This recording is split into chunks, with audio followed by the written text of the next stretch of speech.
Hello and welcome to Chemistry Time with Mr. Barkland. Hello. We are talking about a Microrocket Lab today. The purpose of this lab is to see a few different chemical reactions, but also, most importantly, to learn about how and why we balance chemical equations. So the very first thing we're going to do is I just wanted to point out that we have our chemicals properly labeled here. Remember, dihydrogen monoxide looks a lot like hydrochloric acid, which also looks a lot like hydrogen peroxide, which is in this container here. So it's important to keep track of the chemicals that you're working with here. Number two, I'm going to start off with the slowest chemical reaction in this test tube. I'm going to add a little bit of hydrochloric acid. So I've got my hydrochloric acid here. I'm going to pour about 20 milliliters or so. The exact amount doesn't matter too much for this. I'm going to put it into my test tube, and then I'm going to add some chunks of zinc to that. So we've got our zinc here. You remember this from the interior of new pennies. I'm going to put a little bit back. That's probably about enough, that much zinc. We're going to drop that in there, and if you take a look, you can already start to see some bubbles forming there. Those black flakes that are in there are actually zinc chloride, which reacted when I did this reaction earlier today. So that's just kind of a little bit of mess in there, but you should be able to see all those bubbles forming. Those bubbles are hydrogen. Okay, so we're gonna let that go. You should take a wide stem pipette, and you're gonna cut it off about 0.5 centimeters from the bulb. I'll let you measure that out, but you should have something that looks about like this.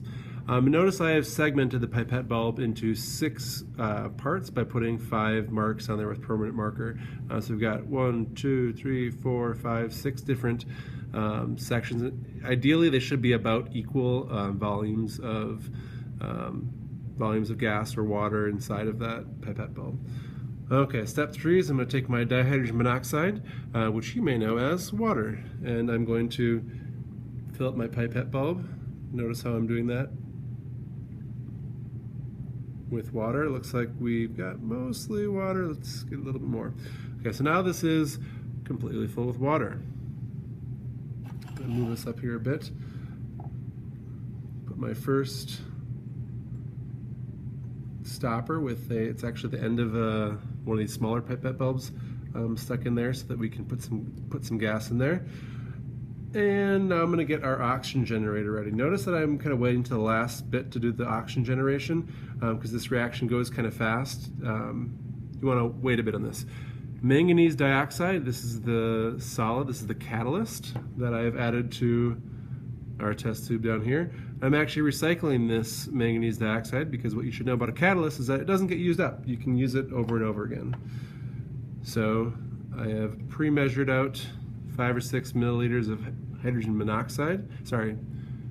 peroxide, otherwise known as dihydrogen dioxide, into this graduated cylinder. I'm going to go ahead and add it to our test tube. And you should notice that that is also forming bubbles. That is bubbles of oxygen. The catalyst is making that hydrogen peroxide break down faster than it otherwise would. I'll go ahead and put the cap on there.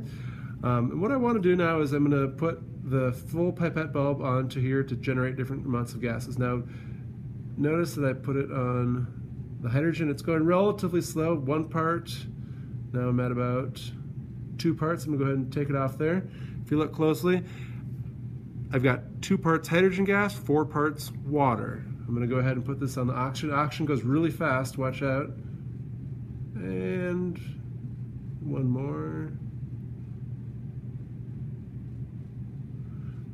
Now I've got about 2 parts hydrogen to about 4 parts oxygen trapped in this bulb. Now here's the hard part. Notice that I've got a little bit of water trapped left in there. I could probably get rid of a little bit more. The purpose of that is to make a seal between the gas in here and the atmosphere out here. When you put it on our rocket launcher, you should push it down far enough that the ends of the 2 wires there should just be in the air. Hopefully this works. I'm going to go ahead and press our button. This is like our barbecue lighter. It just makes a little spark there on the ends of the 2 wires, and There we go. I think it actually went, but it did not come off because I probably had it on there too tightly. I'm going to give that one more try. Otherwise, you might be seeing another cut because I'm failing. And I'm actually going to build some better launchers. This is my prototype. We'll go ahead with the oxygen again, hydrogen again here.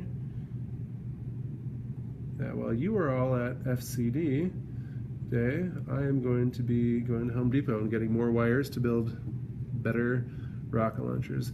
Notice that it's going really slow. That's because our manganese dioxide reaction to making oxygen has stopped. So I'm going to need to take this off, set it down for a second, add a little bit more hydrogen peroxide.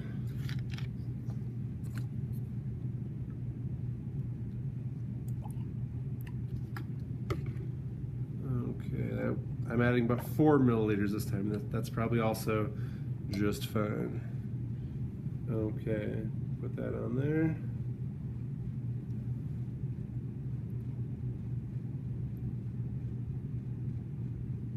Oh boy, that might not work. I'm going to give it a try. I'll put it on there. I'm not going to put it on as firmly that time. And blast.